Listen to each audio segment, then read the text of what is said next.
Hi everyone, I have a book to share today and it's called The Littlest Dinosaur. And I have my big dinosaur here taking a snooze while we read the story. The Littlest Dinosaur by Michael Foreman.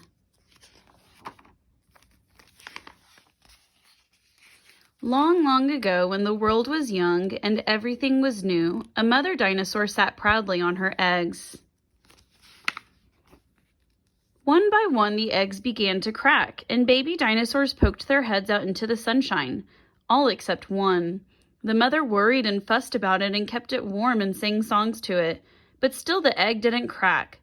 The neighbors came by with help and advice. "Make it warmer," they said. "Keep it cool," they suggested. The mother was very loving and lay beside the egg all the time. She breathed on it to keep it warm or fanned it with banana leaves to cool it down. But still the egg didn't crack. The father dinosaur wanted to break the egg open, but the mother said no. It will happen when the baby is ready, not before. One day, the father became so tired of looking after all the other young dinosaurs while the mother fussed over the egg that he put in his face very closely to the egg and shouted, "Come on, egg, do something!" The egg shook, the egg wobbled, and then it began to crack. A little crack at first, then a big crack. Then the shell broke in two. The baby dinosaur blinked in the sunlight. The father dinosaur gasped. The mother dinosaur gasped. All the young dinosaurs and all the neighbors gasped. They had never seen such a tiny baby. "That's the littlest dinosaur I've ever seen," said the father. "He's no bigger than a dinosaur's toe." The neighbors began to giggle. "Oh, he may be tiny, but he's very special to me," cried the mother dinosaur, and she scooped up the baby and kissed his tiny face.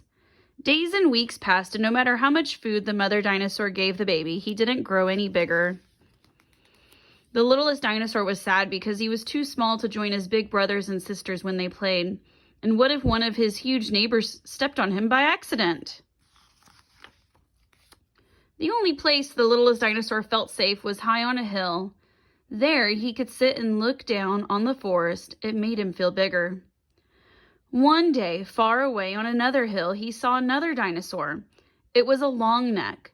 Even at that distance, he looked sad. The littlest dinosaur wondered how a dinosaur that big could possibly be sad. When the rainy season began, the big dinosaur squelched and rolled in the mud. But not the littlest dinosaur.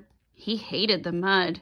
He was always getting stuck in the other dinosaur's big muddy footprints and having to yell, "Help! Get me out of here!" One day, the father dinosaur got stuck. He was squelching and rolling in the deep mud at the edge of the river. But when he tried to get out, he couldn't. The more he struggled, the more he got stuck. "Get me out of here!" he yelled. The mother tried to help, but she got stuck. The neighbors tried to help, and they got stuck. The littlest dinosaur's brothers and sisters waded in, and they got stuck too. "Get us out of here!" they all yelled. The littlest dinosaur wished and wished that he were big enough to rescue them. "You have to go for help," said the mother dinosaur. But who could help, wondered the littlest dinosaur. Then he remembered the long neck. The littlest dinosaur was scared as he stepped from the riverbank onto a water lily leaf. It tipped and dipped, but it didn't sink. One leaf at a time, he wibbled and wobbled his way across the river, then ran through the forest and climbed the hill, slipping and sliding, sliding and slipping until he got to the top. There he was, the long neck. He looked down at the littlest dinosaur.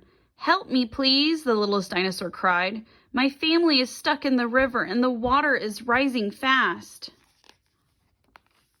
The long neck picked him up and with great long strides was soon down the hill, through the forest, and at the riverbank.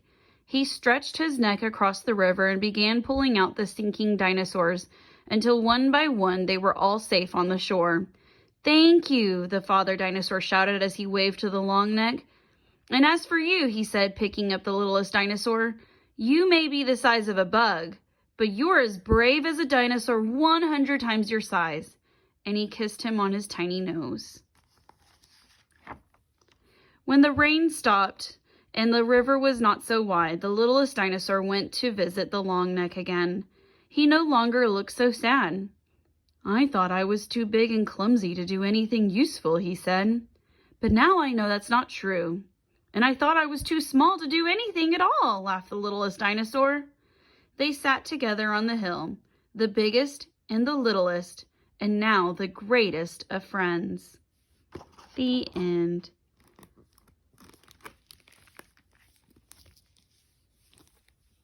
And Trent is deep in his... Oh, no, I woke him up. I woke up the dinosaur. Oh, no. All right, guys. Goodbye.